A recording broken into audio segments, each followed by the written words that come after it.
Trước khi đi sâu hơn, hãy cùng bắt đầu bằng 1 phút thành thật với chính mình. Bạn có cảm thấy mình là người thành công trong mắt xã hội không? Có người 35 tuổi, có nhà, có xe, có việc ổn định. Mọi thứ đều như đúng chuẩn, nhưng tối về lại nằm trằn trọc. Chẳng hiểu sao mình vẫn thấy thiếu một thứ gì đó. Còn bạn có thường hay trằn trọc, mất ngủ vì những lo toan vô hình hay không? Đôi khi, trong căn nhà sáng đèn lại là một tâm hồn tối mịt. Về mặt xã hội, bạn đang đi đúng theo mọi tiêu chuẩn được đặt ra. Nhưng sâu thẳm bên trong, bạn lại thấy mình sai một cách kinh khủng, đầy trống rỗng. Nếu bạn thấy câu chuyện này quen thuộc, đồng cảm với những lời tôi vừa chia sẻ, thì đây chính là lúc chúng ta nên dành thời gian cho nhau.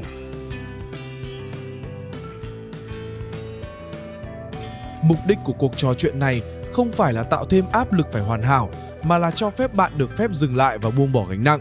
Giờ hãy cùng nhìn sâu hơn vào gốc rễ để thấy tại sao ta lại mệt mỏi đến thế. Trước hết, hãy nhận diện rõ điều gì thật sự đang diễn ra bên trong ta. Có phải mỗi sáng bạn thức dậy, chưa kịp mở mắt đã nghĩ đến một danh sách dài dằng dặc những việc phải làm, đúng không? Cả ngày, cuộc sống của bạn như một chiếc đồng hồ quay không ngừng. Chạy deadline, họp hành liên miên, trả lời tin nhắn, luôn luôn bận rộn.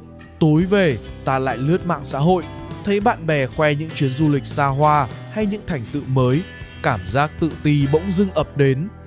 Sao người ta làm được mà mình cứ mãi loay hoay thế này? Tôi từng thức dậy mỗi sáng trong tâm thế bị dí. Có những ngày chưa kịp đánh răng đã thấy đầu óc chạy theo danh sách việc chưa làm, sống như thể ai đó đang nắm dây điều khiển từ xa. Và điều chua xót nhất là dù đã có công việc tốt, gia đình ổn định, nhưng bạn vẫn thấy có một khoảng trống vô hình khó lấp đầy. Giống như bạn đang cố sống cuộc đời của một người hoàn hảo mà người khác vẽ ra, chứ không phải cuộc đời thật của chính mình. Tôi có một người bạn, anh Nam. Anh ấy là một quản lý bán hàng. Anh đã mua một căn nhà lớn chỉ vì muốn làm hài lòng gia đình. Anh lao đầu vào tăng ca liên tục để có tiền trả nợ. Anh ấy kể, đứng trong ngôi nhà đó, tôi chỉ thấy áp lực đè nặng. Vợ hỏi tôi có hạnh phúc không? Tôi chỉ biết im lặng. Thật sự tôi không biết câu trả lời. Và rồi, ta sẽ thấy cơ chế tâm lý nào khiến ta rơi vào vòng lặp kiệt sức ấy. Tại sao chúng ta lại kiệt sức như vậy? Nguyên nhân thường nằm sâu bên trong. Và tôi muốn chia sẻ 3 lớp căn nguyên. Thứ nhất là từ tiêu chuẩn xã hội. Ngay từ nhỏ, chúng ta được dạy phải có công việc tốt, lương cao thì mới có được hạnh phúc. Mạng xã hội lại càng khuếch đại thông điệp đó, nhồi nhét hình ảnh về sự hoàn hảo không ngừng. Ta cứ thế chạy đua để đạt được những viễn cảnh đó, nhưng đích đến lại liên tục lùi xa. Lương 30 triệu rồi lại muốn 50 triệu. Chúng ta bị mắc kẹt trong vòng xoáy không bao giờ cảm thấy đủ. Thứ hai, đó là tình yêu có điều kiện đã ăn sâu từ thơ ấu. Nhiều người trong chúng ta chỉ được khen khi đạt thành tích, chỉ được yêu thương khi làm hài lòng người lớn. Thế là ta học được một công thức sai lầm. Giá trị của tôi phải bằng thành tích của tôi.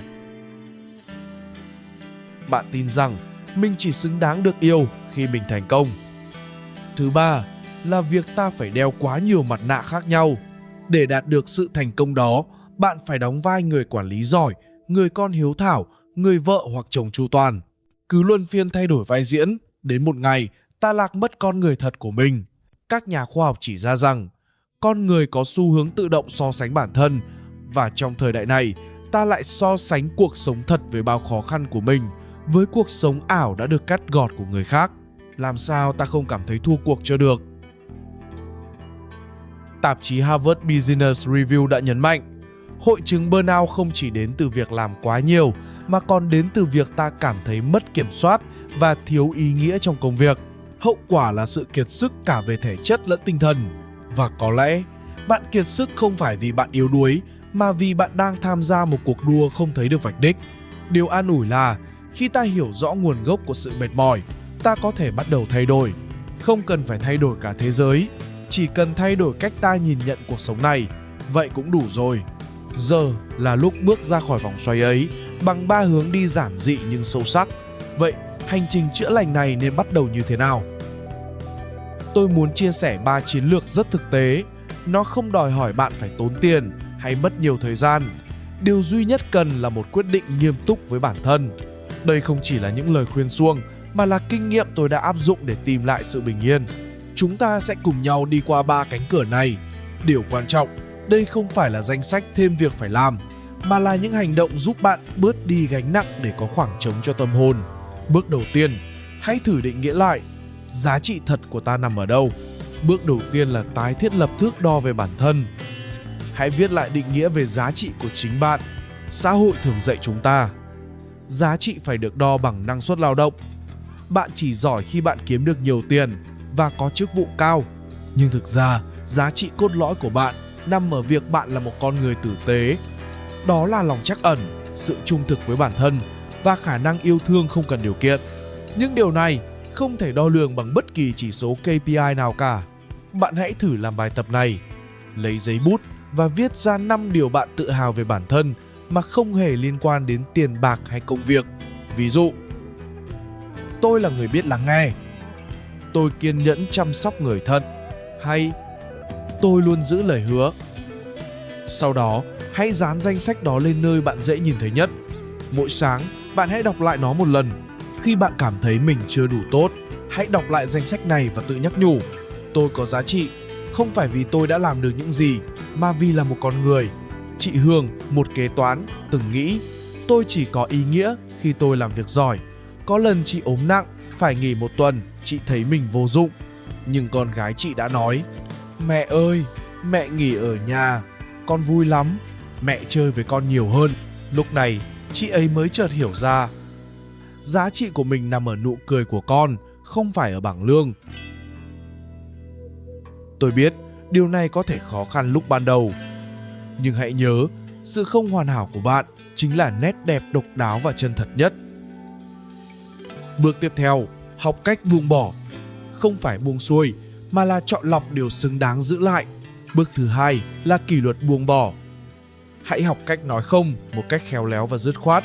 Nghe thì đơn giản, nhưng với những người luôn muốn làm hài lòng mọi người, đây là bài học khó khăn nhất. Tại sao ta phải học cách nói không? Vì mỗi lần bạn miễn cưỡng nói có với yêu cầu của người khác, bạn đang thầm nói không với chính nhu cầu của mình.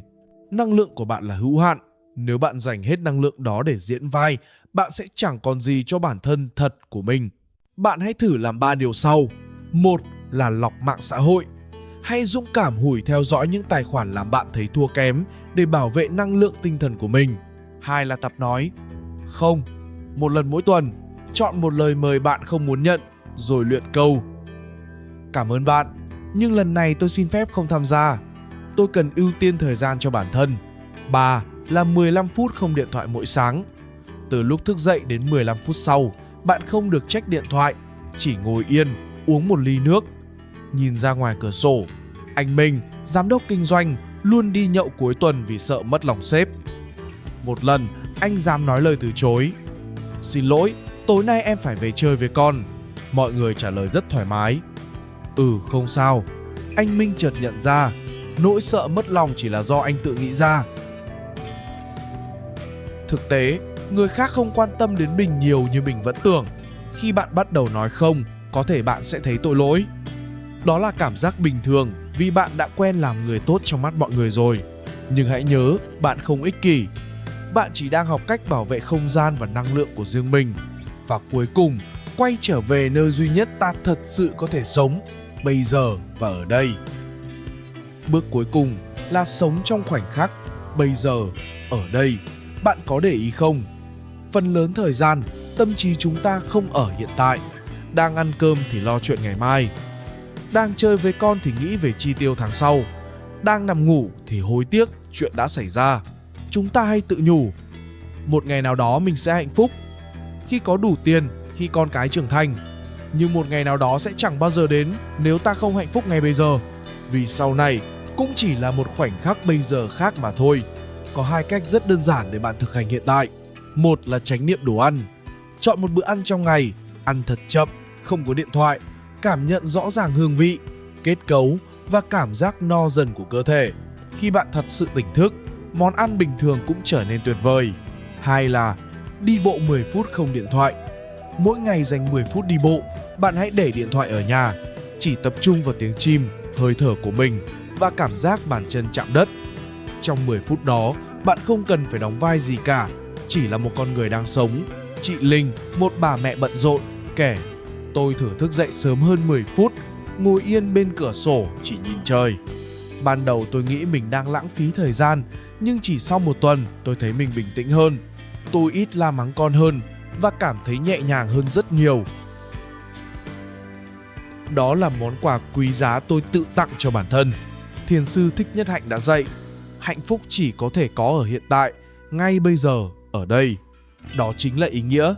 Hạnh phúc không phải là nơi để chạy đến, mà là nơi để bạn quay về. Giờ thì hãy tạm dừng vài nhịp. Dành 1 phút này chỉ để hít thở và trở về với chính mình. Bây giờ, nếu có thể, chúng ta sẽ cùng ngồi xuống và hít thở sâu theo nhịp. Giữa muôn việc, đôi khi ta chỉ cần 1 phút để trở lại với chính mình. Mời bạn đặt mọi thứ xuống, ngồi thật thoải mái. Hãy nhắm mắt lại.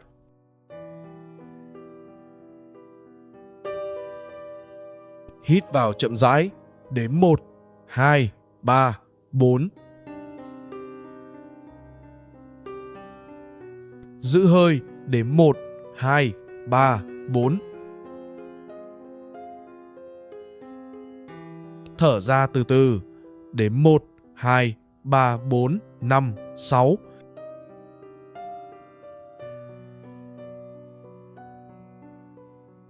Bạn cứ lặp lại chu kỳ hít thở này thêm 3 lần nữa nhé.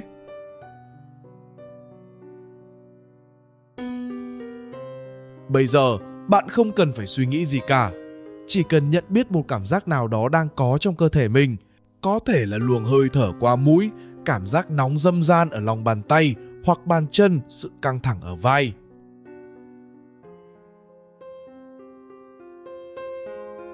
Đừng cố gắng thay đổi, chỉ cần nhận biết nó đang ở đó.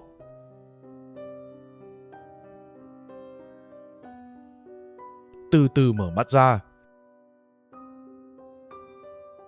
Bạn cảm thấy thế nào? Có thấy nhẹ nhàng hơn một chút không? Cảm giác đó chính là sự tĩnh lặng của bây giờ, ở đây. Trong những giây phút ngắn ngủi này, bạn không cần phải chạy đuổi điều gì, không cần phải chứng minh điều gì. Bạn chỉ cần tồn tại. Và sự tồn tại đó đã là đủ. Nếu thấy có ý nghĩa, bạn có thể ghi lại một từ để mô tả cảm giác này. Nhẹ, yên, ấm hay bất cứ từ nào. Tôi muốn nhắc một điều quan trọng. Những chia sẻ này chỉ là kinh nghiệm. Nếu bạn đang gặp các triệu chứng nặng như trầm cảm kéo dài hay mất kiểm soát cảm xúc, bạn cần tìm đến sự giúp đỡ chuyên nghiệp của chuyên gia tâm lý. Bạn không hề cô đơn. Luôn có những người sẵn sàng lắng nghe và hỗ trợ bạn. Trước khi khép lại, hãy cùng nhắc lại hành trình vừa đi qua và nêu lại một điều quan trọng. Hãy cùng nhau nhắc lại 3 bước nhỏ nhưng vô cùng quan trọng này. Bước 1. Tái định nghĩa, giá trị bản thân. Giá trị của bạn nằm ở việc bạn là ai, không phải bạn đã làm được gì. Bước 2. Kỷ luật buông bỏ. Dũng cảm nói không với những điều không cần thiết, để nói có với chính mình. Bước 3. Sống trong hiện tại bây giờ, ở đây. Hạnh phúc không phải là một đích đến xa xôi, mà là khả năng cảm nhận cuộc sống ngay lúc này. Quá trình chữa lành cần thời gian và sự kiên nhẫn. Nhưng tin tôi đi, mỗi bước nhỏ bạn đi đều mang lại ý nghĩa lớn lao. Chữa lành không phải để trở thành người khác, mà là trở về chính mình, bây giờ. Ở đây không phải là một nơi chốn nào đó, nó chính là một điểm neo vững chắc, nơi bạn luôn có thể quay về khi cảm thấy lạc lối giữa dòng đời. Nơi bạn được phép dừng lại, hít thở sâu và tự nhắc nhở bản thân. Ngay bây giờ, ở đây, mình đã đủ tốt. Bây giờ, tôi có một lời mời nhỏ dành cho bạn. Trong 3 bước tôi vừa chia sẻ, bạn hãy chọn ra một bước mà bạn cảm thấy dễ thực hiện nhất. Rồi bạn hãy bình luận bên dưới với cú pháp thử tên bước. Tôi sẽ đọc và phản hồi từng chia sẻ của bạn. Câu chuyện của bạn có thể thắp lên hy vọng cho một người khác. Nếu video này chạm đến trái tim bạn, đừng quên đăng ký kênh và bấm chuông. Cảm ơn bạn đã dành thời gian cho chính mình. Nhớ nhé, bạn không cần phải cố gắng để trở nên hoàn hảo. Bạn chỉ cần sống thật với con người mình. Bây giờ, ở đây, bạn đã là đủ.